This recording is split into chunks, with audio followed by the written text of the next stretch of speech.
लोकवेद कहते हैं घर का ज्ञान, अपना मन घड़ंत, अपना अनुभव, उसे लोकवेद कहते हैं। सुनाया ज्ञान, अक्षेत्रीय ज्ञान, उसको लोकवेद कहते हैं। उस लोकवेद के आधार से परमात्मा निराकार बताया हुआ होता है, जिस कारण से परमात्मा को पहचानने में हम अभी तक धोखा खाते रहे। पुण्यात्माओं, परमात्मा के विषय में जिस भी ऋषि संत महात्मा ने ज्ञान बताने की चेष्टा की है, उन्होंने यही कहा है कि ये ज्ञान जो मैं सुना रहा हूं ये वेदों से है, या पवित्र गीता जी से है, या पवित्र पुराणों से है। तो हम यही सोचते रहे कि वेदों में परमात्मा निराकार ही लिखा होगा, क्योंकि जो गुरुजी थे हमारे वो संस्कृत जानते थे, संस्कृत भाषा के ज्ञाता थे, और सभी पवित्र सदग्रंथ, पवित्र चारों वेद, पवित्र श्रीमद् भगवत गीता जी, पवित्र 18 पुराण, ये संस्कृत भाषा में ही लिपिबद्ध थे। और जो व्यक्ति संस्कृत भाषा बोलता है, जानता है, पढ़ सकता है, और वो फिर कहता है कि मैंने वेदों को पढ़ा है, गीता जी को पढ़ा है, पुराणों को पढ़ा है, उनमें ऐसा ऐसा लिखा है, तो जन साधारण के लिए ये स्वाभाविक है इस बात को स्वीकार कर लेना कि जो संत बता रहा है, टीचर बता रहा है, ये सत्य है। तो उन अज्ञानी ऋषि संतों ने केवल लोकवेद सुनाया, वेदों और गीता और पवित्र पुराणों का ज्ञान उनकी समझ में नहीं आया। उस लोकवेद के आधार से हमें वो बताते रहे परमात्मा निराकार है। जैसे कोई भगवान श्री विष्णु जी के उपासक है, भगवान शिव जी का उपासक है, और उसने साकार मूर्ति बनाई हुई है भगवान विष्णु की, शिव जी की, उसकी पूजा करता है, और फिर उससे कोई पूछता है कि भगवान कैसा है, आप साधना करते हो, क्या आपको परमात्मा के दर्शन होते हैं? नहीं, परमात्मा तो निराकार है, केवल उसका प्रकाश देखा जा सकता समाधि में। तो इस तरह के लोकवेद से पूरा समाज ओत-प्रोत था। और साथ में ये ऋषिजन कहा करते कि वेदों में परमात्मा निराकार कहा है, तो हमने ये पक्का मान लिया जब वेदों में निराकार लिखा है तो भगवान सचमुच निराकार है। अब जैसे पवित्र हिंदू समाज के गुरुजी पवित्र पुराणों और पवित्र वेदों की ही आड़ लेकर और पवित्र श्रीमद् भगवत गीता जी की आड़ लेकर ज्ञान सुनाया करते थे, तो हमने यही मान लिया था ये जो बता रहे हैं सत्य कह रहे हैं, क्योंकि ये संस्कृत जानते हैं और ये कहते हैं हमने वेदों, गीता और पुराणों को पढ़ा है। तो फिर हमारे अंदर फिर शंका का सवाल ही उत्पन्न नहीं होता, प्रश्न नहीं उठता कि भगवान के विषय में कोई शंका उत्पन्न हो कि वो साकार है। एक ने, दो ने, 10 ने, 20 ने, 50 ने, लाखों ने, करोड़ों ने, संतों ने, वक्ताओं ने एक के घिसी पिटी थ्योरी सुना रखी थी, परमात्मा निराकार है, और समाधि में उसका केवल प्रकाश देखा जा सकता, साधना समय में। ये तो सिद्धांत था पवित्र हिंदू धर्म का। ऐसे ही पवित्र ईसाई धर्म में वो भी परमात्मा को निराकार मानते, साकार नहीं। किसी ईसाई से पूछा जाए कि परमात्मा कैसा है, साकार है व निराकार, वो कहता है गॉड इज फॉर्मलेस, परमात्मा निराकार है, उसका कोई आकार नहीं है। पवित्र मुसलमान धर्म के अंदर यदि इसमें यही थ्योरी है कि परमात्मा निराकार है, बेचून है,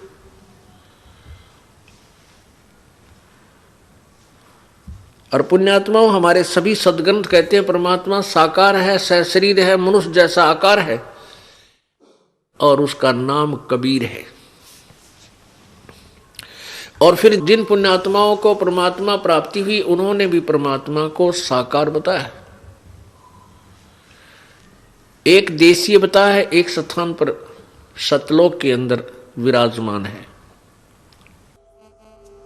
पुण्यात्माओं ये ऐसा कारण क्यों है?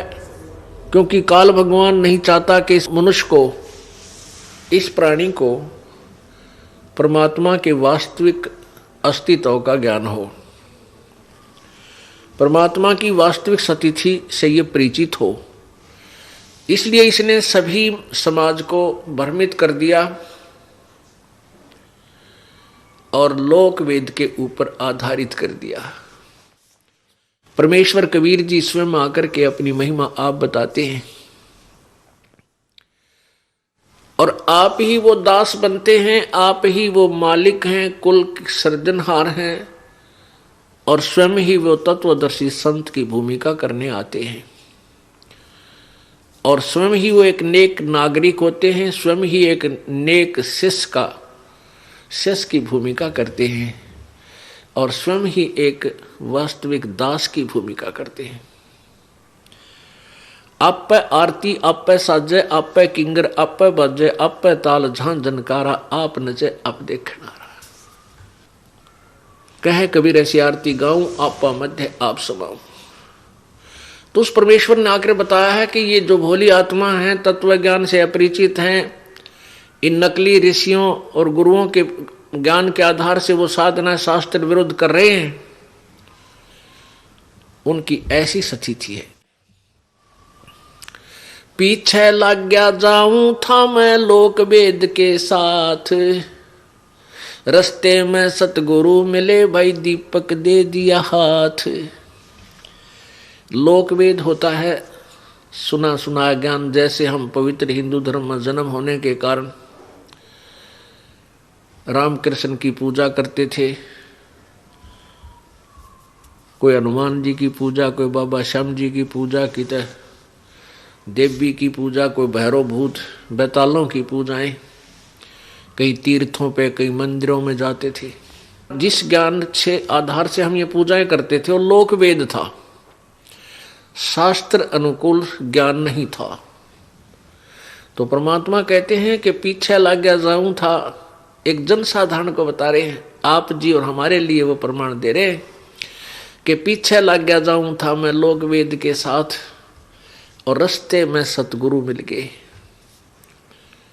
दीपक दे दिया हाथ।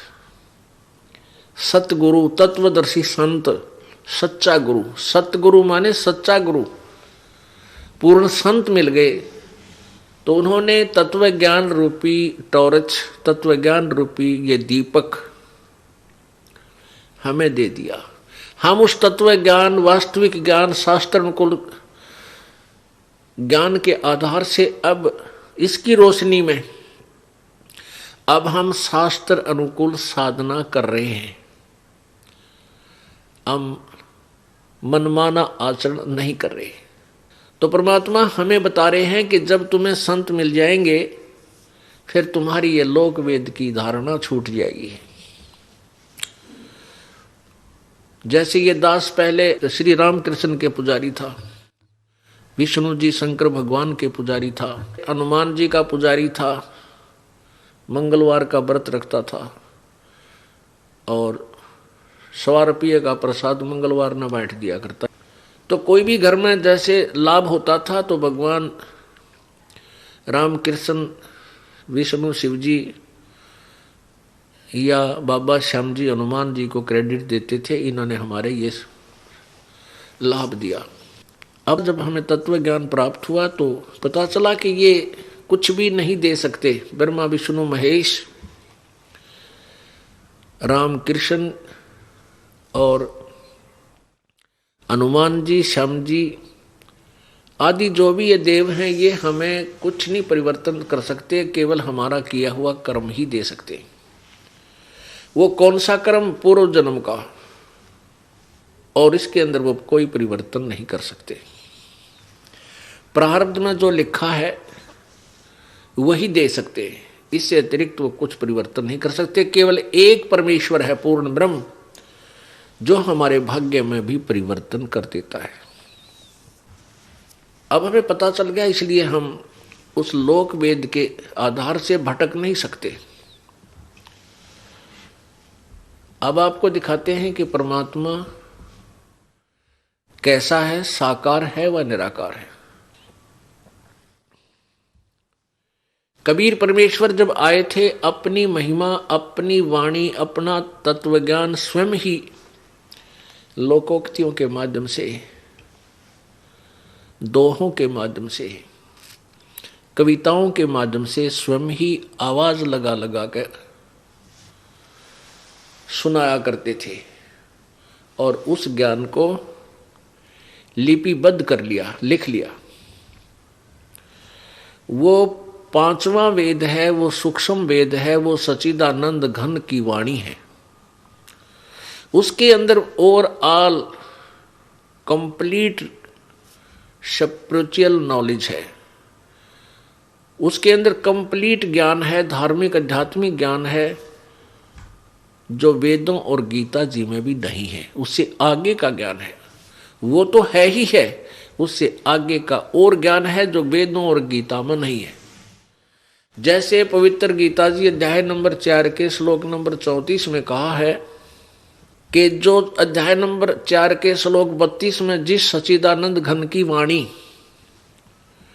अर्थात सूक्ष्म वेद के विषय में कहा गया है कि उसमें बहुत विस्तार से भिन्न भिन्न प्रकार के यज्ञ लिखे हुए, तो उस तत्व ज्ञान को,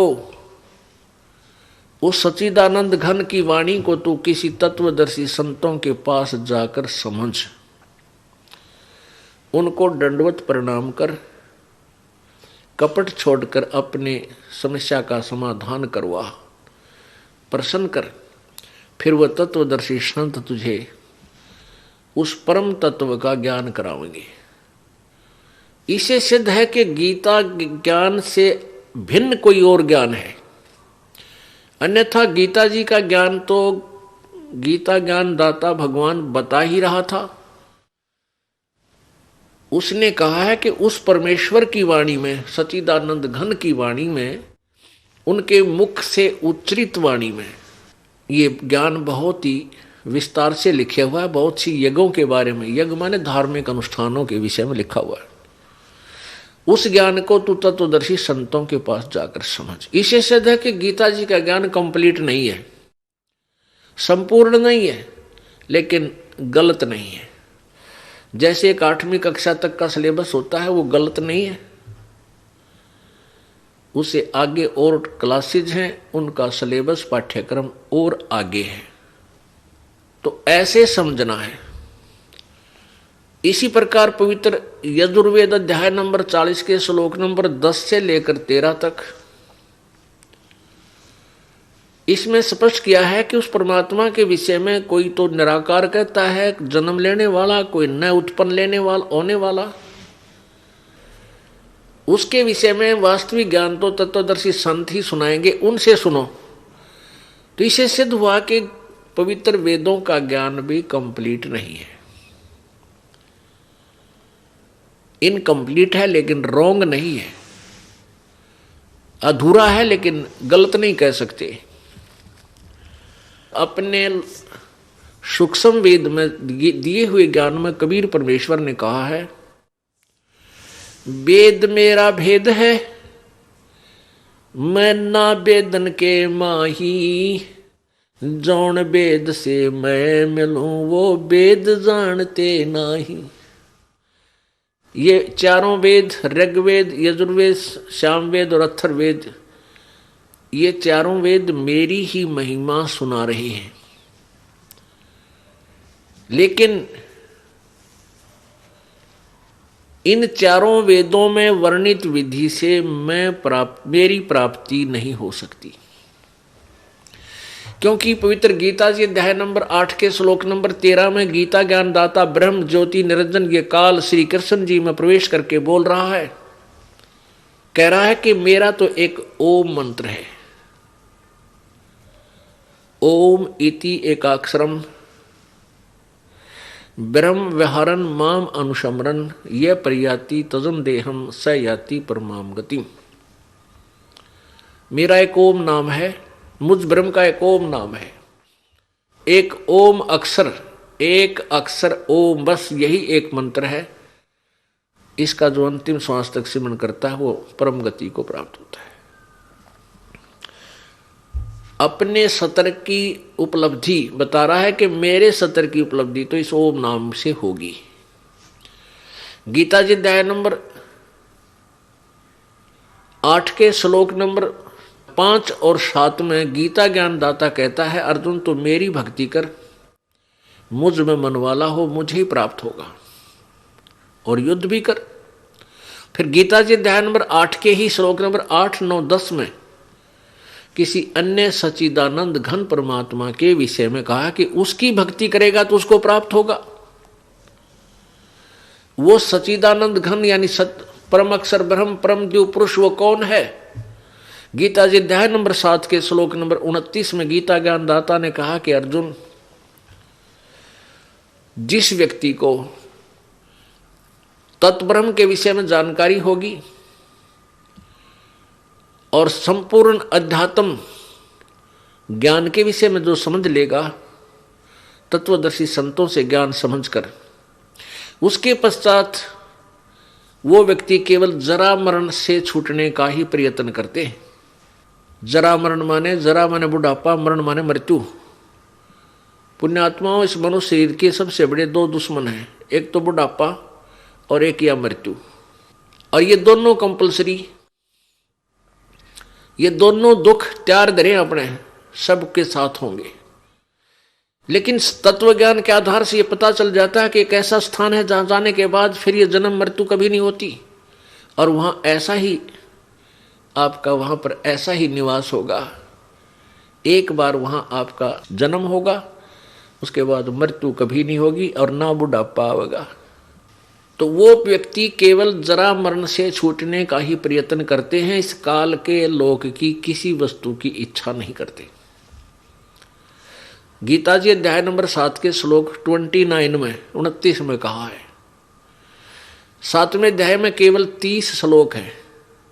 30वें श्लोक में कहा है कि अध्यात्म अधियज और ये अधिभूत आदि के विषय में जानकारी दी है। बस 8वें अध्याय का जो प्रारंभ होता है, प्रथम मंत्र में अर्जुन ने पूछा कि भगवान वो तत्ब्रह्म कौन है, फिर वो परमात्मा कौन है? तत्व माने वह, ब्रह्म माने परमात्मा।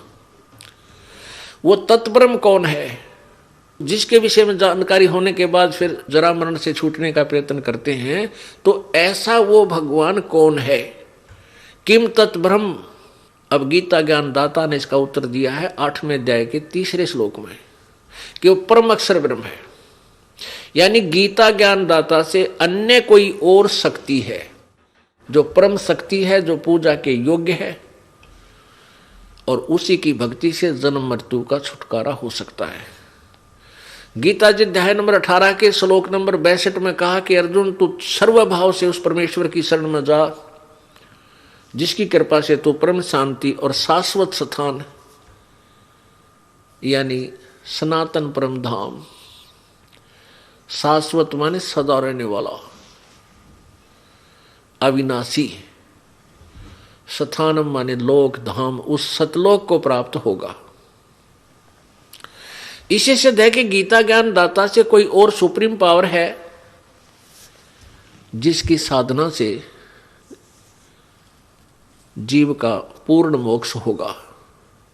गीता जी अध्याय नंबर 15 के श्लोक नंबर 1 में तत्वदर्शी संत की पहचान बताई है कि इस उल्टे लटके हुए संसार रूपी वृक्ष के सभी पार्ट्स के बारे में, सभी हिस्सों के बारे में, सभी भागों के बारे में, तना कौन है, जड़ कौन है, डार कौन है, टहनी क्या है, पत्ते क्या हैं, इसके विषय में जो संत बताएगा वो तत्वदर्शी संत होगा।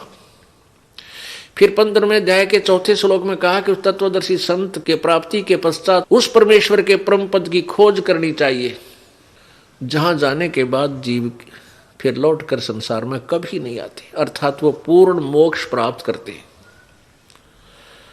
और जिस परमेश्वर ने सब ब्रह्मांडों की रचना की है, तो इससे सिद्ध है कि गीता ज्ञान दाता से कोई और है सर्वशक्तिमान सर्वसृजनहार।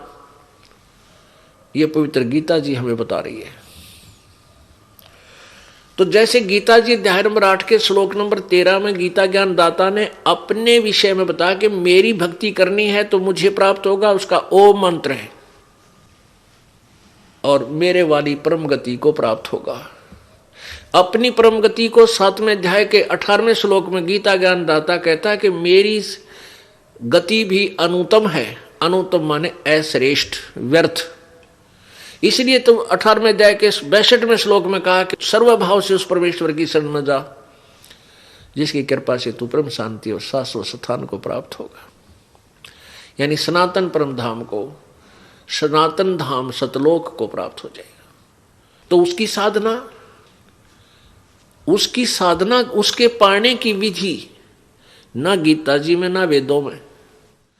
श्रीमद् भगवत गीता जी अध्याय नंबर 17 के श्लोक नंबर 23 में संकेत दिया है कि वो तत्वदर्शी संत उस परमेश्वर के बारे में तत्व ज्ञान देगा, परमात्म तत्व का तुझे ज्ञान देगा, उससे पूछ। और वो क्या बताएगा? ओम तत्सत इति निर्देश है ब्रह्मण त्रिविध समर्थ है। गीता जी अध्याय नंबर 17 के श्लोक नंबर 23 में कहा है कि उस ब्रह्मण माने सच्चिदानंद घन परम अक्षर ब्रह्म की साधना का केवल ओम तत्सत यह 3 मंत्र के जाप का निर्देश है। इसको 3 तरीके से जाप किया जाता है, त्रिविध, 3 विधि से।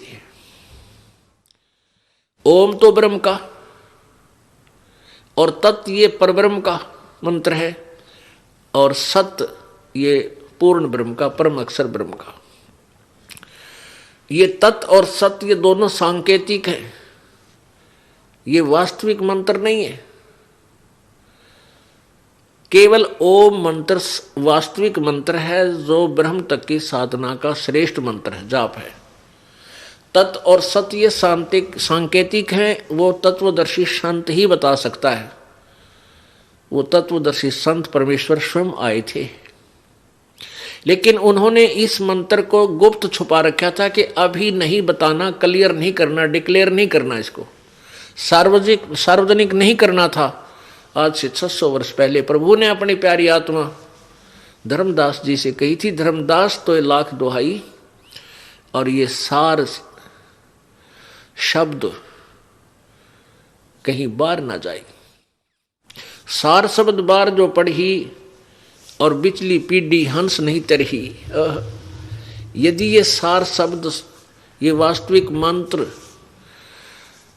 यदि किसी अज्ञानी संतों ऋषियों के हाथों पड़ गया तो वो नकली भी यही नाम दे रहे होंगे, और बिचली पीढ़ी जो अब वर्तमान का समय जो शिक्षित वर्ग है, इसको परमात्मा ने बिचली पीढ़ी की संज्ञा दी है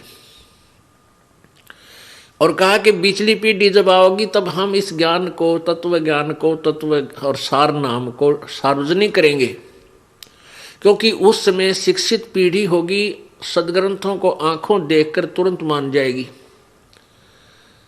फिर वो नकली गुरुओं और संतों के बहकावे में नहीं आएगी। वो पुण्यात्मा ऐसे पार करनी है। और यदि नकली संतों को पता लग गया इस वास्तविक मंत्र का, तो ये पहले से ही काल प्रेरणा से इन मंत्रों का जाप अपने अनुयायियों को देते हुए मिलेंगे, तो फिर हम भिन्नता नहीं कर पाएंगे। तो पुण्यात्माओं, ये मंत्र का जाप ना किसी और पंथ में, ना धन धन सतगुरु में, ना राधा स्वामी वाले दो रहे, वो भी नहीं देते, ना निरंकारियों के पास, ना इस संसार देश वालों के पास, किसी के पास पृथ्वी पर नहीं है। ये केवल इस दास के, ना इन कबीर पंथियों के पास, जो कबीर पंथी कहलाते हैं और दामा खेड़ा तक और काशी धाम के रहने वाले उनके पास भी किसी के पास ये मंत्र नहीं है। तो परमात्मा ने इसको गुप्त रखा था और इस ज्ञान को, इस मूल ज्ञान को, इस तत्व ज्ञान को भी गुप्त रखा हुआ था। धर्मदास तो ये लाख दुहाई, ये तत्व ज्ञान, ये मूल ज्ञान कहीं बार ना जाई। मूल ज्ञान बार जो परही, बिचली पीढ़ी हंस नी तरही। मूल ज्ञान तब तक छुपाई जब तक द्वादश पंथ ना मिट जाई। परमात्मा ने कहा था इस मूल ज्ञान को, यथार्थ ज्ञान को, वेदों में क्या लिखा है, वेदों और गीता जी में क्या लिखा, पुराणों में क्या लिखा, कुरान में क्या लिखा, बाइबल में क्या लिखा है, और ये लोक वेद के ढिंडोरा पीटनिये क्या बताते हैं कि अभी इसको छुपा के रखना, और जब तक ये 12 पंथ ना मिट लेंगे तब तक इसको सार्वजनिक नहीं करना। अब पुण्यात्माओं ये सभी मिट गए, 12 जितने भी 12 के नरे पंथ हो गए। अब तो अब इनमें जो ज्ञान है, जो ये साधना बताते हैं, उनकी इन्होंने पुस्तकें बनाकर और भगत समाज में थोक के भाव से सेल कर रखी है और वो हमने खरीद रखी है। उनको पढ़ा इस दास ने और मिलाया अपने परमात्मा के तत्व ज्ञान से। किसी के अंदर भी वो तत्व ज्ञान और ना ही यथार्थ मंत्र पाया, और यही ढंडोरा पीट दिया इस दास ने कि जितने भी पृथ्वी पर आज पंथ और संत हैं, ये शास्त्र विधि त्याग कर मनमाना आचरण जनता से करवा रहे हैं। ये शास्त्र विरुद्ध साधना कर और करवा रहे हैं। गीता जी अध्याय नंबर 16 के श्लोक नंबर 23 में कहा कि शास्त्र विधि को त्याग कर जो मनमाना आचरण, मनमानी पूजाएं करते हैं, उनको न तो कोई सुख हो, ना उनकी कोई सिद्धि प्राप्त हो उनको, और न ही उनकी गति हो। इन 3 चीजों के लिए ही हम भक्ति करते हैं। तो फिर फायदा क्या हुआ साधना करने का? यूजलेस, यानी कति व्यर्थ। तो पुण्यात्माओं, परमात्मा ने आकर स्वयं ही बताया, वेद मेरा भेद है, मैं मिलूं वेदन से नाही, और जौन वेद से मैं मिलूं वो वेद जानते नाही। ये चारों वेद मेरा ही भेद, मेरी ही जानकारी देते हैं। लेकिन जौन से वेद से, जिस वेद से मैं मिलूं, वो सच्चिदानंद घन की वाणी 5वां वेद तत्व ज्ञान से मैं मिलूं, वो ये वेद जानते ना, वो इन वेदों में नहीं है। इन्होंने स्पष्ट कर दिया कि उसके विषय में तो कोई तत्वदर्शी संत बताएगा, उनसे पूछो। तो वो तत्वदर्शी संत बन के भगवान स्वयं आए थे। उन्होंने आप ही बताया था, हम ही अलख अला हैं, कुतुब गोस और पीर, गरीबदास खालिक धनी हमरा नाम कबीर। पुण्यात्माओं, ये निर्णय करना है कि जो हमने दंत कथा सुन रखी थी, परमात्मा निराकार है। अब जैसे सतलोक के विषय में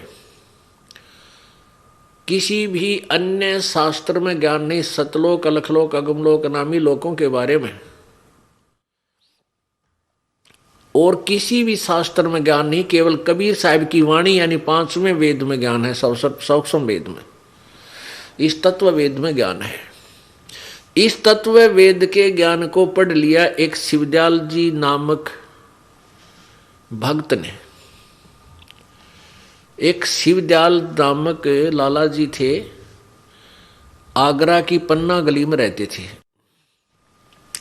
उन्होंने कबीर साहब की वाणी में एक करने नो दीदार महल में प्यारा है, ये शब्द पढ़ लिया। उसके आधार से बता दिया कि ऊपर सतलोक है, अलखलोक है, अगमलोक है, अनामी लोक है। उसका भी ज्ञान ये ढंग से नहीं बता पाए, फिर भी उन्होंने सचखंड नामक सतलोक आदि का ज्ञान जनता को बताने की चेष्टा की। वो भी उन्होंने बिल्कुल अड़ंगा ज्ञान बता रखा है, यथार्थ ज्ञान नहीं है। तो इन्होंने राधा स्वामी पंथ वालों ने सतलोक का ठेका ले रखा, सचखंड का, कि हम सतलोक पहुंचा देंगे। तो कौन सी साधना देते हैं? वो 5 नाम।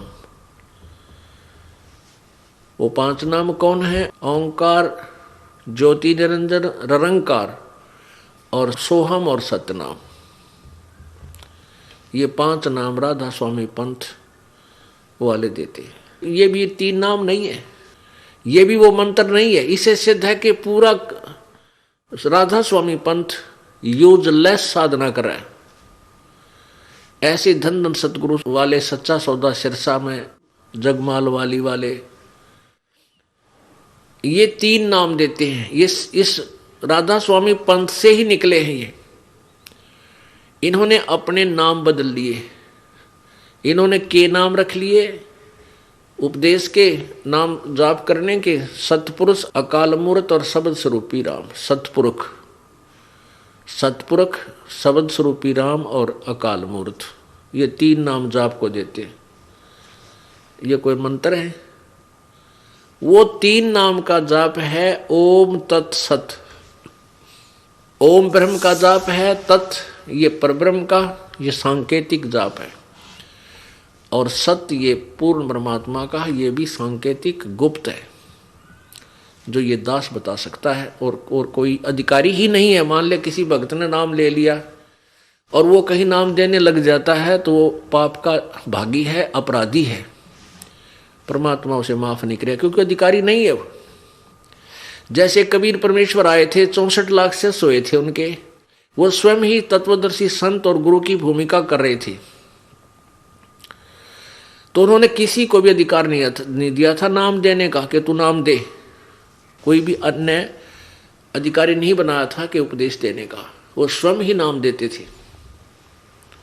तो इसी प्रकार वर्तमान में इस दास के अतिरिक्त कोई भी अगर ये मंत्र देता है वो अपराधी है, परमात्मा का शत्रु है। वो भोली आत्माओं को गुमराह करके नकली पासपोर्ट बना रहा है, डुप्लीकेट, फर्जी। तो ये फर्जी पासपोर्ट फिर बाद में दुख देंगे, सजा भी होगी, यही रह जाओगे, पार नहीं हो पाओगे। तो वो शत्रु है परमात्मा के बच्चों का, जो धोखा दे रहा है। ऐसे नकली व्यक्तियों से भी आपने सावधान रहना है। अब वास्तविकता ये है कि हम परमात्मा को निराकार मानते रहे, लेकिन परमात्मा साकार है। अब आपको हम प्रमाण देंगे। अब आपको सदग्रंथों से रूबरू कराते हैं। सबसे पहले पवित्र वेदों को लेते हैं कि उसमें परमेश्वर के विषय में क्या जानकारी दी है। वो परमात्मा स्वयं ही आते हैं, अपने तत्व ज्ञान को आप ही बताते हैं। ऋग्वेद मंडल नंबर 9 सूक्त नंबर 96 और मंत्र नंबर 16, 17, 18, 19 और 20 में ये स्पष्ट होगा कि वो परमात्मा अपने मुख से अमृतवाणी उच्चारण करता है और वो कवि के नाम से भी प्रसिद्ध हो जाता है, लेकिन वो होता है भगवान ही। वो परमात्मा होता है, अपनी महिमा की अपनी वाणी आप ही सुनाता है, जिस कारण से उस परमेश्वर को, उस अमर पुरुष को कवि की उपाधि दे देते हैं। कविताओं के माध्यम से, लोकोक्ति यानी लोकोक्तियों के माध्यम से, दोहों के माध्यम से अपना ज्ञान प्रचार करने के कारण वो प्रसिद्ध कवि की उपमा भी प्राप्त करता, उपाधि प्राप्त करता है। लेकिन वो होता है परमात्मा, और वो परमात्मा कबीर देव है। वो कबीर वाणी द्वारा अपनी साधना बताता है। ये देखिएगा पवित्र ऋग्वेद हिंदी भाष्य मंडल 9 और 10 महर्षि दयानंद सरस्वती। ये कहाँ से प्रकाशित है? प्रकाशक सार्वदेशिक आर्य प्रतिनिधि सभा, महर्षि दयानंद भवन, रामलीला मैदान, नई दिल्ली।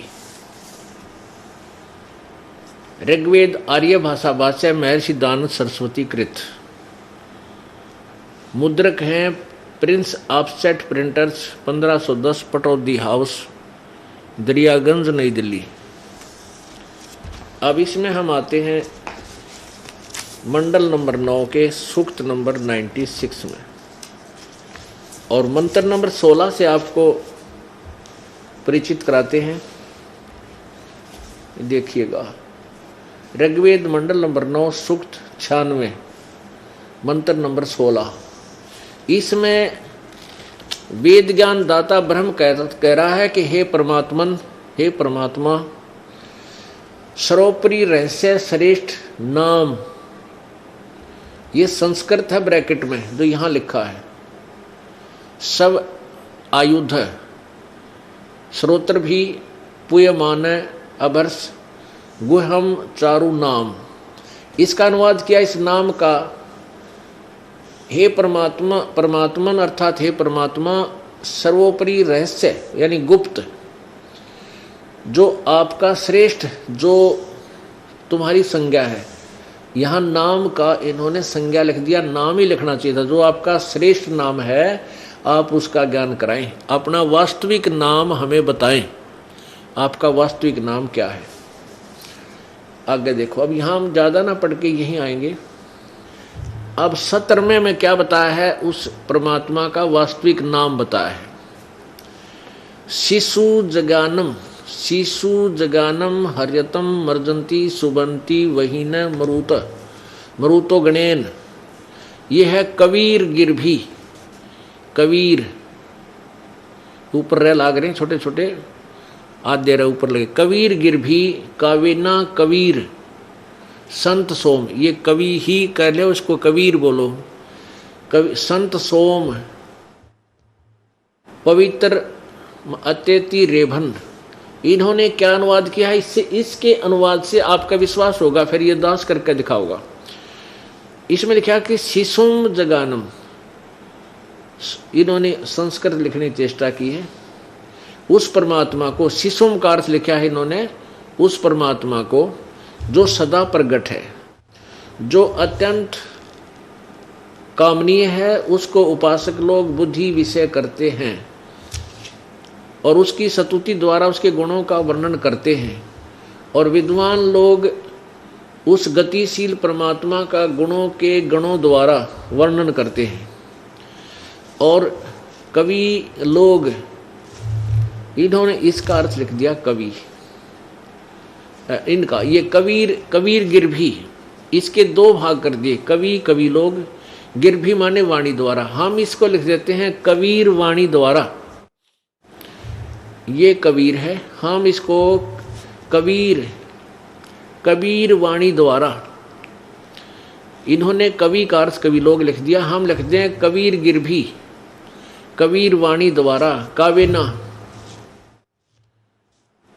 काव्यन्य कविताओं से उसकी स्तुति करते हैं।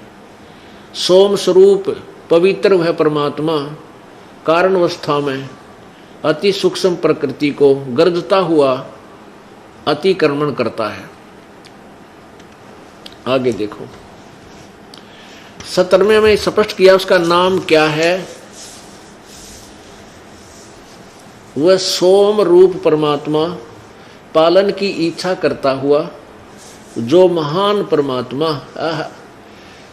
तृतीयम धामम, ये संस्कृत है। तृतीयम धामम, देवयान और पितृयान इन दोनों से पृथक तीसरा जो मुक्ति धाम है, तृतीयम धाम यानी तीसरे मुक्ति धाम में है।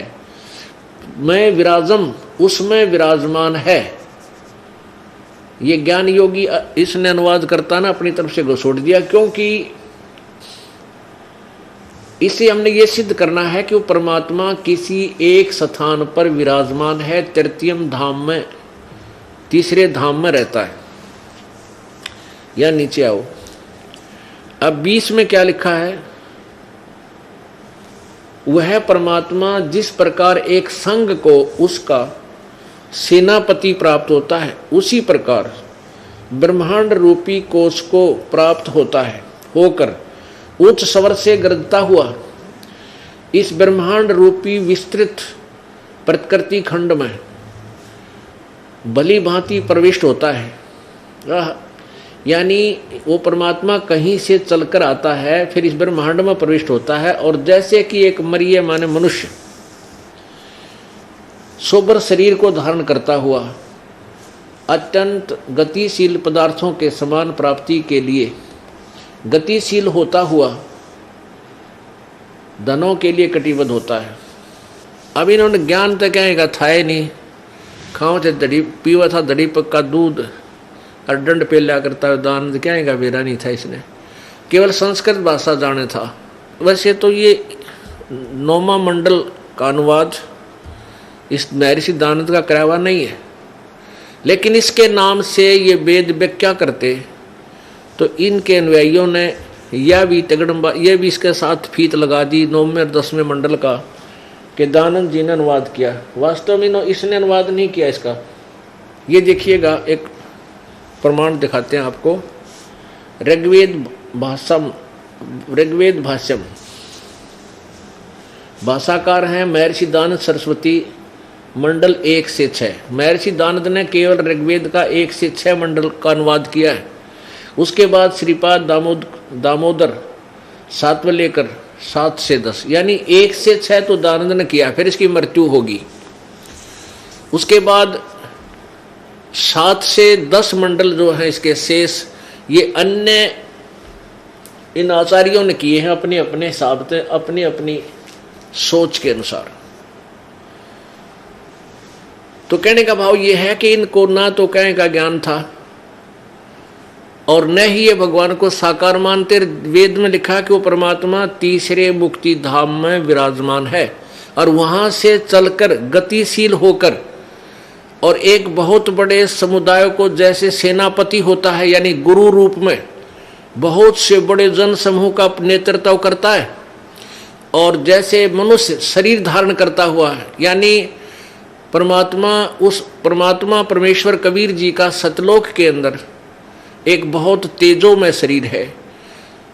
उसके एक रोमकूप में करोड़ सूर्य करोड़ चंद्रमा दोनों की मिली जुली रोशनी भी फीकी रहे परमात्मा के एक रोमकूप के प्रकाश के सामने।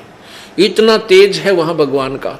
उस तेज पुंज के शरीर को अन्य वस्त्र धारण करके, अन्य ओवरकोट पहन के, हल्का सुभर यानी हल्के तेज पुंज का शरीर रूप धारण करके वो परमात्मा यहां प्रकट होता है और वो अपनी प्यारी आत्माओं को मिलता है।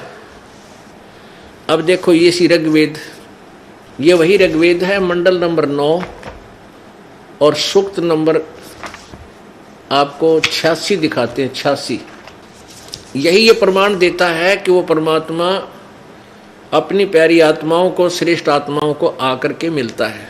ये देखो ऋग्वेद मंडल नंबर 9 सूक्त नंबर 86 इसके 26 मंत्र में क्या कहा है? यज्ञ करने वाले यजमानों के लिए परमात्मा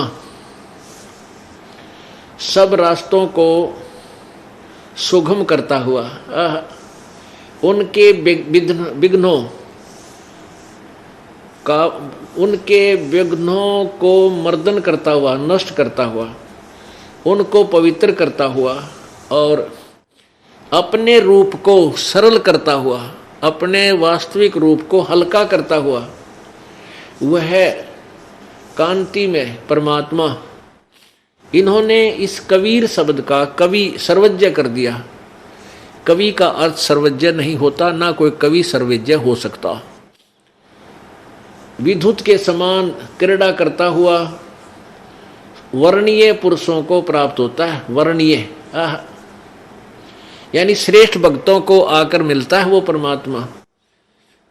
यजमानों, अब यज्ञ करने वाले यजमानों के लिए यानी साधना करने वाले भक्तों के लिए परमात्मा सब रास्तों को सुगम करता हुआ, उनके सब रास्ते खोलता हुआ, उनके विघ्नों को, संकटों को नष्ट करता हुआ और उन प्यारी आत्माओं को पवित्र करता हुआ और अपने रूप को सरल करता हुआ, तेज पुंज अन्य दे धरकर इस विधम को भेंट ही।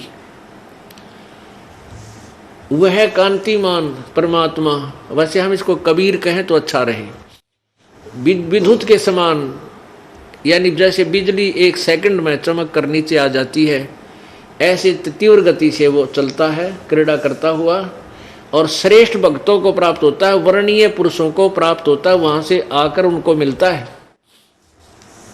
27 में ऋग्वेद मंडल नंबर 9 सूक्त नंबर 86 मंत्र 27, प्रेम की वे सैकड़ों धाराएं जो नाना रूप में सतिथि को लाभ कर रही हैं, वे परमात्मा को प्राप्त होती हैं। प्रकाश पुंज परमात्मा को, ओह प्रकाश का समूह परमात्मा को बुद्धि वृत्तियां विषय करती हैं, जो परमात्मा ध्रुवलोक के तीसरे पृष्ठ पर विराजमान है। ओहो एक देशीय है।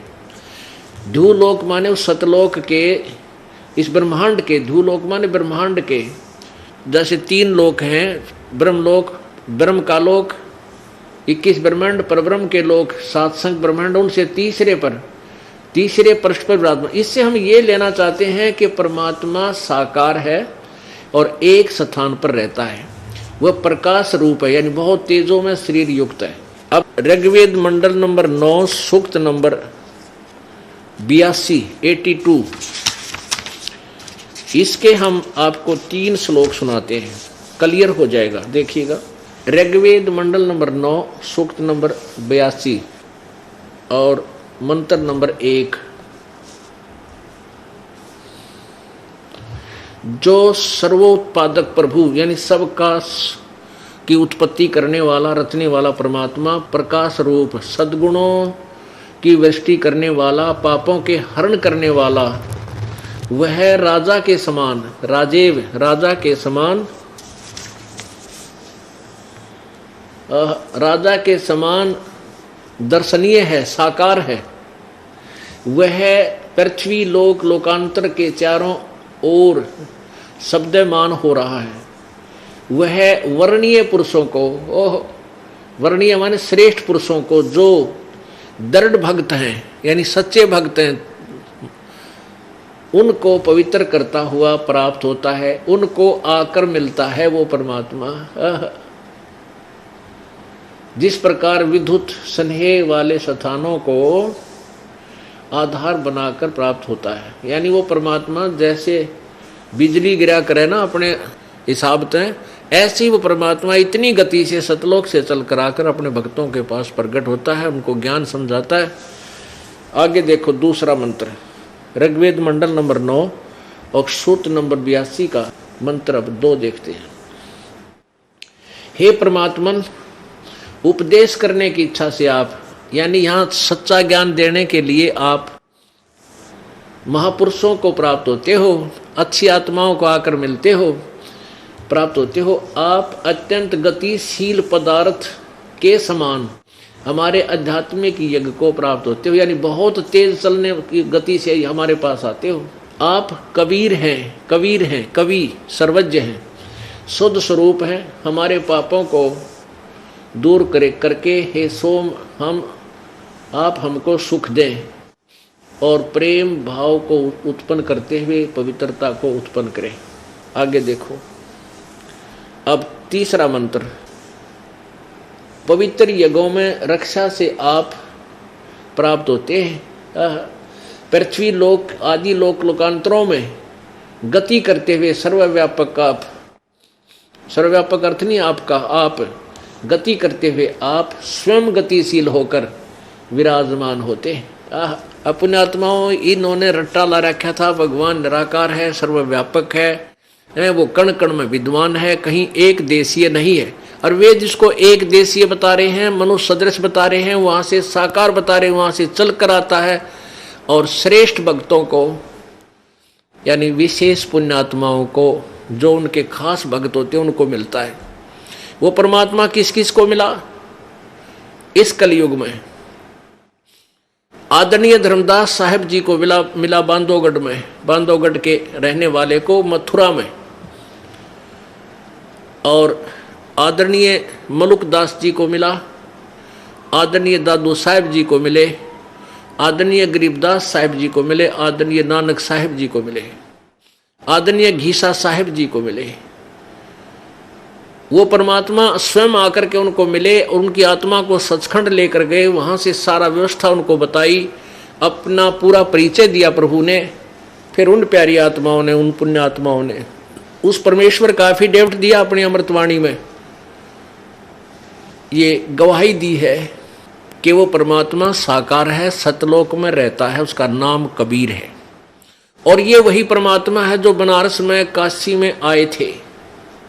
हम सुल्तानी नानक तारे दादू को उपदेश दिया, जात जुल्हा भेद न पाया, वो काशी माहे कबीर हुआ।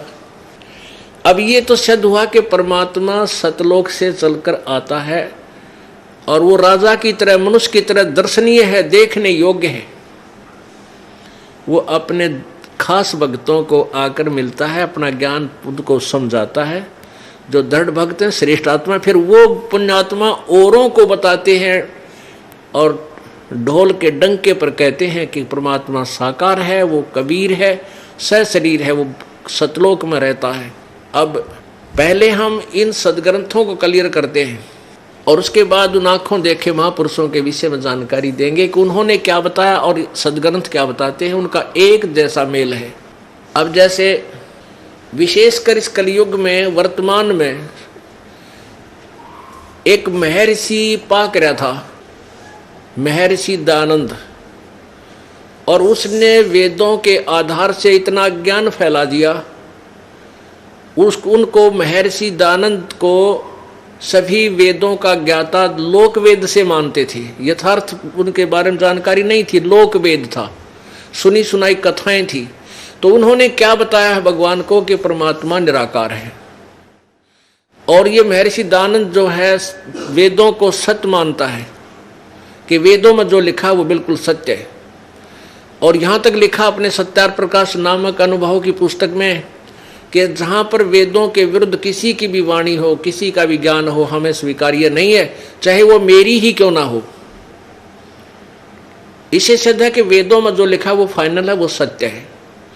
और स्वयं वो परमात्मा को निराकार कहते थे, जबकि वेद साकार बताते। ऐसे ही इन सभी ऋषि महर्षि जो पहले भी हुए सतयुग त्रेता द्वापर में, इन सब की एक ही थ्योरी थी। उसी थ्योरी को आधार मानकर महर्षि दयानंद ने संस्कृत बोल बाल कर दुनिया को अपना पीछा लगा लिया। ज्ञान इसको कैख भी नहीं था भक्ति के बारे में। सर नमस्कार। नमस्कार सर, क्या नाम है आपका? मेरा नाम राजेश कुमार कुरेचिया है। सर कहाँ से आए आप? मैं ऐसे दिल्ली का हूँ और मैं सूरत में रहता हूँ। सर सूरत में क्या करते हैं? सूरत में मैं जॉब करता हूँ। संत रामपाल जी महाराज से कैसे जुड़े? ये संत रामपाल जी महाराज जी से मैं मार्च 2009 में जुड़ा था। क्यों जुड़े आप संत रामपाल जी महाराज से? संत रामपाल जी महाराज जी से जुड़ने से पहले मैं जो सब लोग जो भक्ति करते हैं, मैं भी वही देवी देवताओं की भक्ति करता था। देवी में मैं बहुत विश्वास रखता था और जैसे नवरात्र होते हैं तो मैं हमेशा 9 दिन के हमेशा व्रत रखता था, कुछ खाता पीता नहीं था।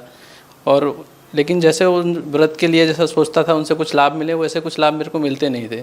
फिर मुझे पता चला कहीं पे कि ऐसे एक संत हैं जो एक नाम देते हैं और उनकी भक्ति करने से सब लाभ मिलते हैं। आप एक एजुकेटेड पर्सन हैं, क्या आप इन बातों में विश्वास करते हैं कि नाम लेने से ठीक हो जाते हैं या आशीर्वाद लेने से ठीक हो जाते हैं? क्योंकि जिस तरह से आज साइंस का ज़माना है, मेडिकल साइंस में लोग बिलीव करते हैं। दूसरी ओर आप लोग कह रहे हैं कि नाम दीक्षा लेने से लोगों को लाभ मिल जाते हैं, जैसे कि आप लोग संतों का नाम लेते हैं। उसी कड़ी में आपने संत रामपाल जी महाराज से नाम दीक्षा ली। क्या आप मानते हैं कि नाम दीक्षा लेने से लाभ मिलते हैं? आपने संत रामपाल जी महाराज से नाम दीक्षा क्यों ली? हाँ, मैं मानता हूँ कि ये नाम लेने से ये सब लाभ मिलते हैं। मैंने नाम किस लिए लिया ये भी मैं बताता हूँ आपको। क्योंकि ऐसे मैं वेल एजुकेटेड हूँ, मैं एज ए इंजीनियर हूँ और एज ए प्लांट मैनेजर अभी मैं एक मल्टीनेशनल कंपनी में काम करता हूँ। और ऐसा सब लोग जानते हैं कि हाँ, कोई ना कोई शक्ति तो है जो ये जीव को चला रही है। इसलिए ये संत रामपाल जी महाराज जी से जब मैं जुड़ा तो उससे पहले मैं जो देवी देवताओं की भक्ति करता था, जैसे मैंने बताया मैं देवी की बहुत भक्ति करता था, लेकिन उससे कुछ लाभ नहीं मिलते थे। मुझे थोड़े मानसिक तनाव रहते थे, मैं बहुत परेशान रहता था। और उस दौरान जब मुझे पता चला तो मैंने संत रामपाल जी महाराज जी के पास गया, उनके शिष्य से मैं मिला था, उनके थ्रू मुझे पता चला तो मैं उनसे जाके संत रामपाल जी महाराज जी के पास गया, वहाँ पे नाम दीक्षा ली। नाम दीक्षा लेने के बाद भी शुरुआत में मुझे ऐसा था कि जो नाम दीक्षा ली थी मैं उसका सही तरह से, जैसा संत रामपाल जी महाराज बताया, अनुसरण नहीं कर रहा था। तो वो तनाव मेरा पर तब भी तनाव बरकरार था। उसके बाद मैंने एक बार सुसाइड कमिट की, मैंने एक ह्यूज अमाउंट में स्लीपिंग पिल्स ली थी। उसके बाद मेरे पिताजी फार्मासिस्ट हैं, तो उन्होंने घर पे ही मेरा ट्रीटमेंट किया, तो मैं करीब 24 घंटे तक अनकॉन्शियस था।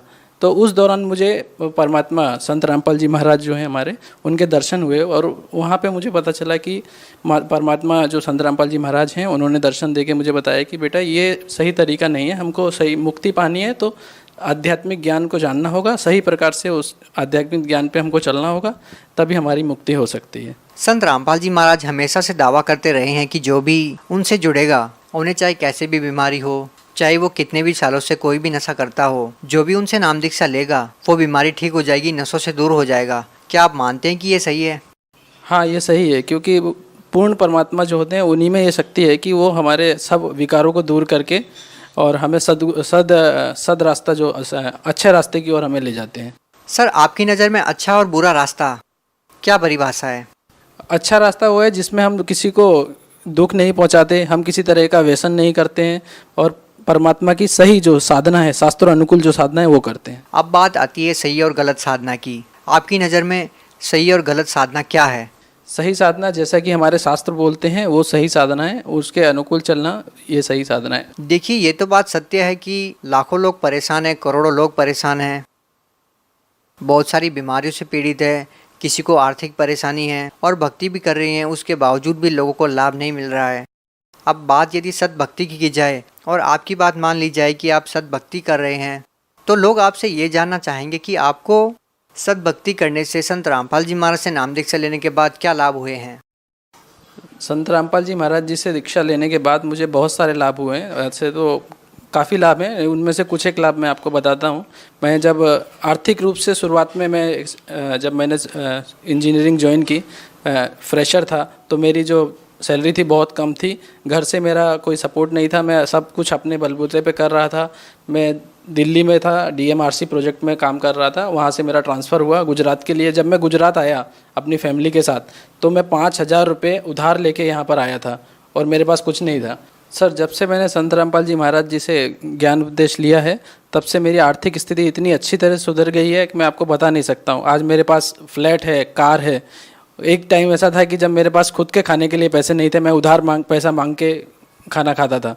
आज मैं एकदम सुदृढ़ हूँ, आर्थिक रूप से एकदम मजबूत हूँ और मैं अपने युवा पीढ़ी से यही बोलता हूँ कि आपकी कोई भी परेशानी है, आर्थिक रूप से है, चाहे शारीरिक रूप से है, मानसिक रूप से है, आपको अगर उससे निजात पाना है तो संत रामपाल जी महाराज जी एक ऐसा जरिया है जिनकी आप सद्भक्ति देके मुक्ति पा सकते हैं और इन सब चीज़ों का आर्थिक लाभ, भौतिक लाभ और शारीरिक लाभ ले सकते हैं। और एक लाभ बताता हूँ सुबह आपको भगत जी, मेरे पास ऐसे लाभ हुए हैं कि अगर परमात्मा की ऐसी कृपा होती है कि अगर मेरे पास कुछ होने वाला होता है तो परमात्मा मुझे पहले ही दर्शा देते हैं और फिर उससे मुझे निजात मिल जाती है। ऐसा एक वाक्य बताता हूँ कि मैं एक बार कार से आ रहा था, तो मुझे परमात्मा का, मेरी कार में सब लोग बैठे थे, 6 की 6 सीट पूरी फुल थी और सब लोग नींद में थे, मैं काफ़ी दूर हाईवे पे था। तो मुझे परमात्मा के दर्शन हुए अचानक कि बेटा अभी कार तू साइड लगा दे, आगे एक भूसे का एक ट्रक जा रहा था भरा हुआ, वो गिरने वाला है और तेरी कार जब वहाँ से पास होगी तो उसके ऊपर गिरेगा। तो मैंने कार साइड लगा दी, वहीं थोड़ा देर रुका। उसके बाद जब हम आगे गए तो सच में रास्ते में एक भूसे का ट्रक गिरा हुआ था। सर, संत रामपाल जी महाराज से कैसे जुड़ सकते हैं? जैसे उनकी वेबसाइट है www.jagatgururampalji.org, वहाँ पे आप उस पेज पे विजिट कर सकते हैं। वहाँ पे आपको ऐसा ज्ञान मिलेगा जो आपने कहीं देखा नहीं होगा। सर, भगत समाज को क्या संदेश देना चाहेंगे? भगत समाज से मेरी प्रार्थना है कि संत रामपाल जी महाराज यहाँ पे पृथ्वी पे आए हुए हैं, वही पूर्ण परमात्मा है। यहाँ पर आइए और अपने सभी रोगों का, आर्थिक मंदी, उनसे सबसे निवारण पाने के लिए उनकी शरण में आइए और उनसे नामदान लीजिए, तभी आपकी मुक्ति हो सकती है। बहुत बहुत धन्यवाद। धन्यवाद।